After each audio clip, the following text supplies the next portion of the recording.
Hello, today is the anniversary of the death in 1948 of Mahatma Gandhi. He was assassinated. He had been leading a group of multi-faith prayer meetings at Birla House in Delhi. And on this occasion, he came out to do that. But a Hindu nationalist called Gosi came up to him and shot three bullets into him at point blank range, and he died. Gandhi, as you know, someone who'd been leading non-violent protests for a number of causes that he thought were important, both in South Africa and most famously in India, was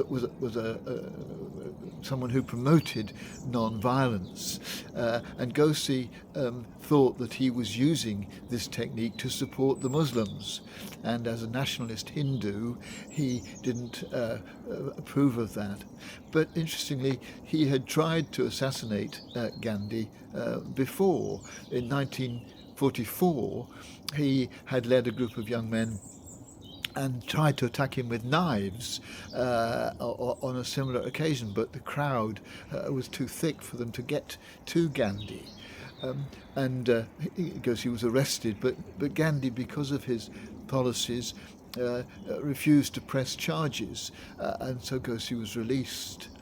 Again in 1948, just before the assassination, which was successful, there'd been an attempt to assassinate him, of which Gosi had been part. The idea was to throw a grenade at a prayer meeting that would make the crowd run away, and that would leave Gandhi isolated so that he could be attacked. But the person who was assigned to throw the grenade lost courage at the last minute.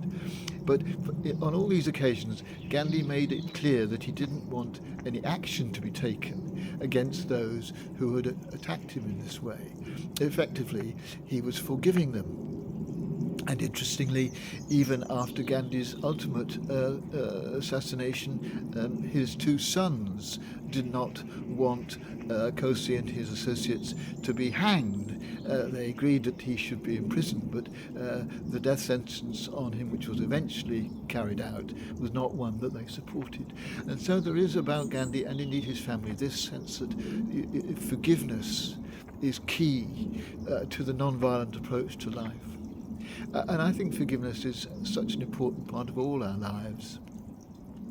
It's reputed that Gandhi said, an eye for an eye leaves everyone blind.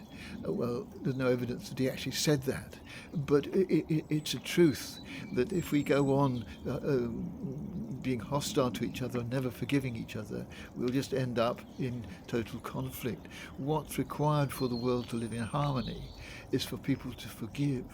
But of course, forgiveness costs, and sometimes doesn't work. Sometimes when we forgive people, either because we tell them that we've forgiven them, or because we include them in our activities, or treat them in a way that is affectionate, this is trampled on. It's mocked as being weak, or taken advantage of.